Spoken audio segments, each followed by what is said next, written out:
Arizona's primary elections are approaching. With that in mind, the Center for the Future of Arizona recently released a survey of issues that Arizona voters say are important to them. And for more on this snapshot of voter priorities, we welcome Sybil Francis, Chair, President, and CEO of the Center for the Future of Arizona. Good to have you back. Thanks for joining. Great to be here. Thank you. The Arizona Voters Agenda, what exactly is that? So Ted, I've spoken to you before about how we at the Center for the Future of Arizona are very much focused on what Arizonans want for our future. And so we really like to center the voices of Arizonans, and particularly in this election year, find out what's really on their minds. You know, we hear a lot about hot button issues.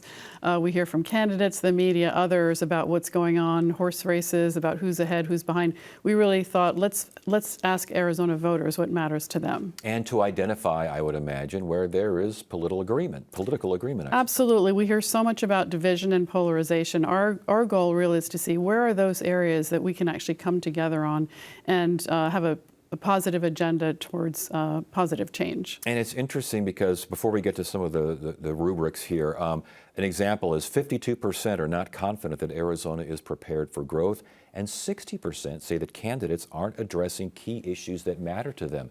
Those are areas of agreement where change is wanted. Yes, we see this often in our surveys, this disconnect between what Arizonans say is important to them and what they feel that our leaders are providing in terms of leadership and outcomes at the political level. So this is one more reason why it's very important to us to advance the voices of Arizonans through the Arizona Voters Agenda. And yet 62% prefer candidates that are willing to compromise. That makes sense. I think most folks would say something along those lines. They keep sending to the state legislature and sending to Capitol Hill people that aren't all that willing to. Talk about a disconnect. Well, there is a big disconnect, and that's a whole other topic about how we elect our leaders. Partisan primaries, I think, are a big factor in terms of partisan primaries really create partisan outcomes, so it's not necessarily surprising that we see these disconnects. And one more thing before we get again to the categories. 85% say that the media has created more political division. Yes, present company accepted. Okay, all right. You know, we didn't specify whether that was national media or local media. I think there's a lot more trust in local media, but certainly at the national level, we do see that people very much feel the media are driving this division. And this again now is a pre-primary survey. Is there another survey coming out later after? Yes, we are conducting 2 surveys just as we did in 2022. This round we covered 4 topics, which I think we're going to be talking about in a minute. And after the election, after the primary, we'll be speaking about the outlook of Arizonans on elections, on the environment, and we're still determining other topics. Let's get to these topics here. Education, what stood out? What stands out is over and over and over again that Arizonans are passionate about having a strong education system that helps all students succeed. They want to see more resources in K-12, despite additions to funding from the legislature or ballot initiatives. They still want to see more funding in education. It sounds that support for every school should have necessary resources, but there's less support for K-12 spending. It does drop a bit. I don't recall that number per se. I mean, what we found was that when we asked our likely voters what they wanted to protect when it came to balancing the budget, they were opposed to any kind of cuts to education, public safety, and public health. Yeah, I should say that there was still support there. Oh, yes. Yeah, the support was there. It just wasn't quite as high as every school should get, Yes, there's still very strong support for funding and not so much support. You know, there are certain things, we're very focused on the things that actually we agree on. Yes. But there are some things that didn't make it onto the agenda, and I didn't yet explain how something does get to the agenda, but we found that people are much more interested in their kids learning to read than for banning books, for example. State spending, was there much difference? What did you see here? On state spending, as I mentioned, voters don't want to see cuts to certain key areas that they very much care about. They didn't want to use the rainy day fund to balance the budget. So the picture is not completely clear about where the funds will come from, but they know very much what they want to protect. It sounds as though there were some differences in cuts to health care and K-12, but a lot of differences in things like child care spending and these sorts of things. Well, child care spending and infrastructure, you could think of those both as how do we plan for our workforce and to support our workforce into the future. Infrastructure infrastructure, you need roads to get to work, Yep. and you need to feel good about where your kids are being taken care of. So there's a lot of support for both of those items. I should probably mention how something gets on the agenda Please. because I didn't do that yet.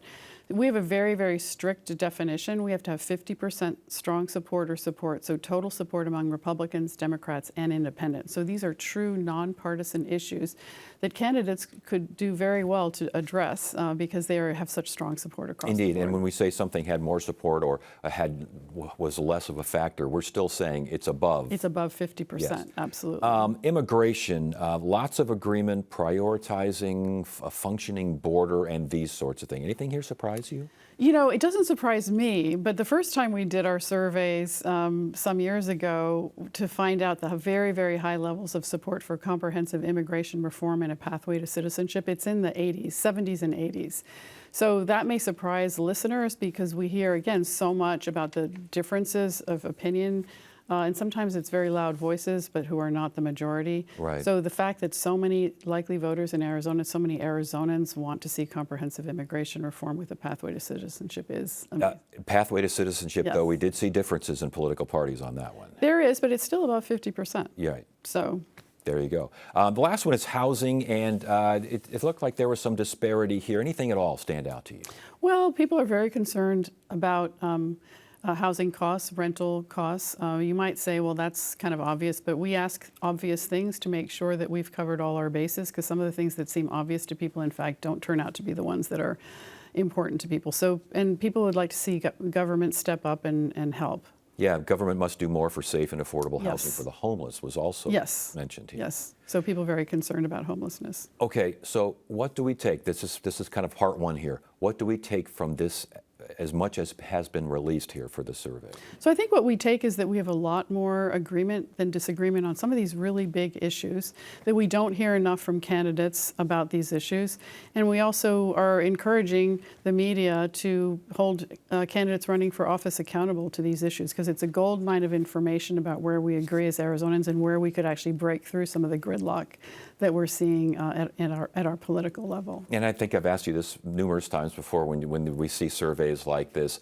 Are people saying this, saying X and doing Y, or did they really mean, are these really important issues that they're willing to stand firm on? They are absolutely. One way to test this is when you look at ballot initiatives, because ballot initiatives are true statewide, voter-wide. They're not, there's no intervening primary or anything like that. So we see a lot of correspondence between our findings and the outcomes of ballot initiatives on issues that are related to this. All right, very good. Sybil Francis, Center for the Future of Arizona. Thanks so much for joining. It's My good to see you again. pleasure. Thanks for having me.